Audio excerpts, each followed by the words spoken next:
अब जिक्र करते हैं मुरैना का, जहां पर थाना परिसर में रखे जब्त वाहनों में आग लगी है। कई वाहन जलकर खाक हो गए। सूचना पाकर दमकल की गाड़ियां पहुंची, कड़ी मशक्कत करनी पड़ी, उसके बाद जाकर के आग पर काबू पाया जा सका।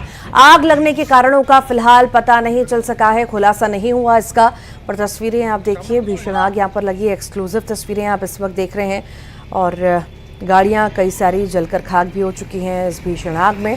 मुरैना का हम जिक्र कर रहे हैं। थाना परिसर में आग का तांडव देखने को मिला है। यहां पर कई सारी गाड़ियां भी थी जिनमें आग लगी है और वो भी पूरी तरह से जलकर खाक हो गई हैं।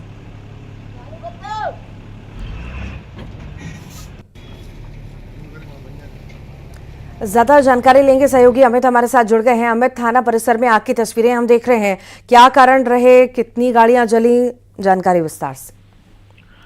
बिल्कुल, देखिए ये ऋतु पूरा घटनाक्रम है वो जौरा थाना क्षेत्र की परिसर का है, क्योंकि जौरा थाने में जो जब्ती की गाड़ी रखी हुई थी उनमें आग लगी है और देर रात का घटनाक्रम है। फिलहाल आग किन कारणों के चलते लगी है इस बात का खुलासा नहीं हुआ है, लेकिन जैसे ही आग लगने की सूचना दमकल विभाग को दी गई तो दमकल विभाग की गाड़ी तत्काल मौके पर पहुंची और आग पर काबू पाने का प्रयास शुरू कर दिया। ये 2 दमकल के टैंकों ने आग पर काबू पाया है, लेकिन खास बात यह है कि इसी महीने यानी कि नवंबर के महीने में दूसरी बार जौरा थाना परिसर में आग लगी है।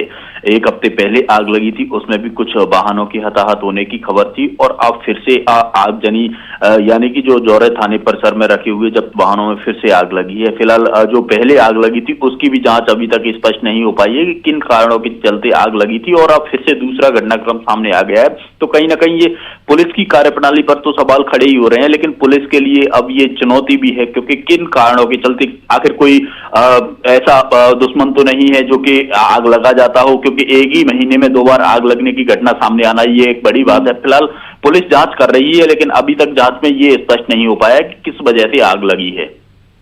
ठीक, बहुत बहुत शुक्रिया फिलहाल जानकारी को साझा करने के लिए। कांकेर मुठभेड़ का एक वीडियो सामने आया है, जहां पर नक्सलियों के स्पाइक होल ट्रैप का वीडियो सामने आया।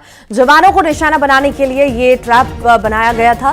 पेड़ों की टहनियों से स्पाइक होल ट्रैप को ढक दिया गया था। मुठभेड़ के बाद जवानों को स्पाइक होल ट्रैप मिला है। टेकामीटा क्षेत्र में नक्सली पुलिस मुठभेड़ वाली जगह पर ये ट्रैप मिलना बताया जा रहा है। स्पाइक होल बनाया गया है ताकि कोई फोर्स वाला इसमें आए। और ये देखिए कितना गड्ढा, ये स्पाइक होल बनाया गया है। और मुठभेड़ के बाद जवान कांकेर वापस लौट आए हैं। पुलिस अधिकारियों ने जवानों का स्वागत किया। मुठभेड़ में शामिल जवानों ने डांस कर खुशी भी मनाई है। आपको बता दें कि अबूझमाड़ के जंगल में 3 दिन तक मुठभेड़ चलती रही, जिसमें 1400 जवान शामिल हुए। जवानों ने 2 महिलाओं सहित 5 नक्सलियों को मुठभेड़ में ढेर किया है। साथ ही मौके से भारी मात्रा में हथियार भी बरामद किया।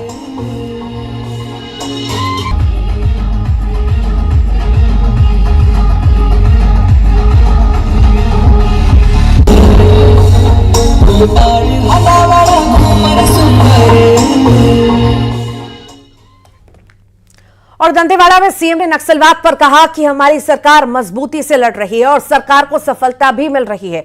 उन्होंने कहा कि 11 महीने की सरकार में 200 नक्सली मारे गए, 1500 नक्सलियों ने सरेंडर किया। उन्होंने नक्सलियों से हिंसा का रास्ता छोड़कर समाज की मुख्य धारा में जुड़ने की अपील भी की है। साथ ही उन्होंने बस्तर में फिर बारसूर महोत्सव शुरू करने का ऐलान भी किया।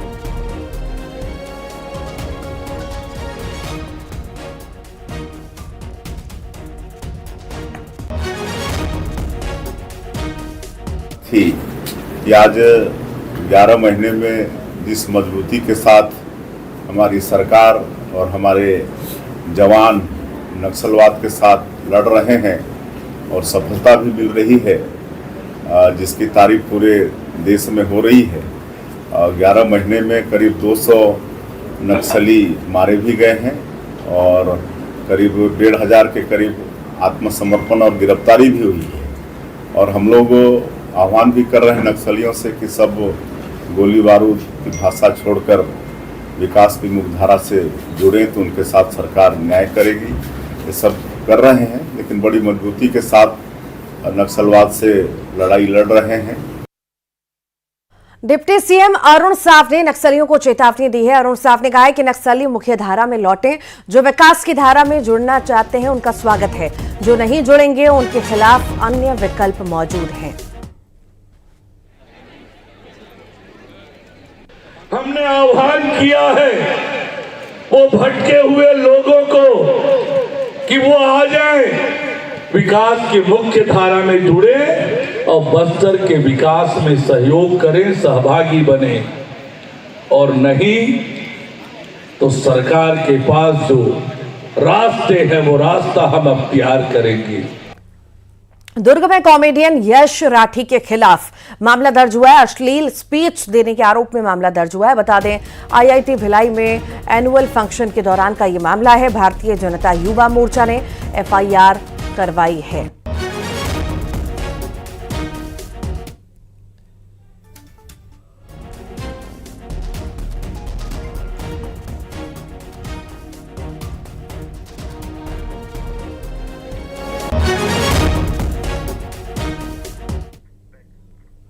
और छतरपुर के बागेश्वर धाम प्रमुख धीरेन्द्र शास्त्री 21 नवंबर से 29 नवंबर तक संकल्प पद यात्रा शुरू करने जा रहे हैं। बागेश्वर धाम से शुरू होने वाली यात्रा का समापन ओरछा धाम पे होगा। यात्रा का शुभारंभ धीरेन्द्र शास्त्री के गुरु रामभद्राचार्य महाराज करेंगे। पदयात्रा में अलग दिन देश के प्रमुख संत शामिल होंगे। मलुक पीठाधीश्वर राजेंद्र दास महाराज, राघवाचार्य जी, इंद्रेश महाराज, राजू दास महाराज, सुतीक्षण महाराज, बालक दास महाराज और ददरोआ सरकार यात्रा में शामिल होंगे। इसके अलावा अनिरुद्धाचार्य महाराज भी पदयात्रा में शामिल होंगे। फिल्मी हस्तियों में अभिनेता संजय दत्त, ग्रेट खली जैसे लोग होंगे। सनातन को बचाने और हिंदुओं को जगाने के लिए इस यात्रा का आयोजन किया जा रहा है। भारत देश में जातियों को लेकर बागेश्वर धाम के पीठाधीश्वर पंडित धीरेन्द्र कृष्ण शास्त्री ने एक नई लकीर खींची है। और क्या लकीर है, आइए उनसे ही हम जानना चाहते हैं। इस देश में विभिन्नता में एकता का संकल्प और संदेश ही इस देश को खूबसूरत बनाता है।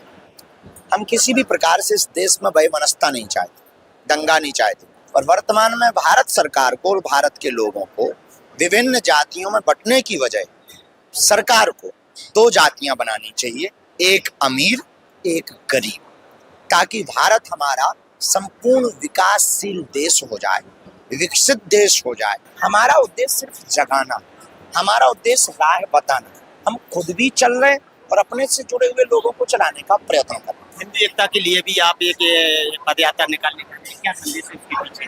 देश में वर्तमान में हिंदुओं पर जो अत्याचार हो रहा है वो बड़ी सोचनीय है। चाहे वो जितनी भी घटनाएं हो, चाहे वो अभी बहराइच वाली घटना हो, बहुत कठिन स्थिति है। हिंदू बट रहा, एक एक करके निपट रहा। इसलिए हिंदुओं को बांटने से बचाने के लिए किसी न किसी को तो जमीनों पर, सड़कों पर लोगों के दिलों में पहुंचना पड़े। हवाई जहाज और फॉर्च्यूनर से धर्म नहीं बचना। तो हमने प्रण लिया कि अब हम बिछड़े और पिछड़े लोगों को गले लगाने के लिए पदयात्रा करें। 21 नवंबर से 29 नवंबर तक 160 किलोमीटर की 9 दिन की पदयात्रा है, जिसमें अनेक गांवों के लोग, बिछड़े और पिछड़े लोगों को मिलकर हिंदू एकता का संकल्प पूरे भारत के कोने में। और बलौदाबाजार में आगजनी कांड में पुलिस को बड़ी सफलता मिली है। बता दें, छत्तीसगढ़िया क्रांति सेना का प्रदेश महामंत्री गिरफ्तार किया गया। महामंत्री दिलीप मीरी को पुलिस ने गिरफ्तार किया। दिलीप मीरी को पहले जिला बदर किया जा चुका है। और इसी के साथ ही फिलहाल के लिए इतना ही।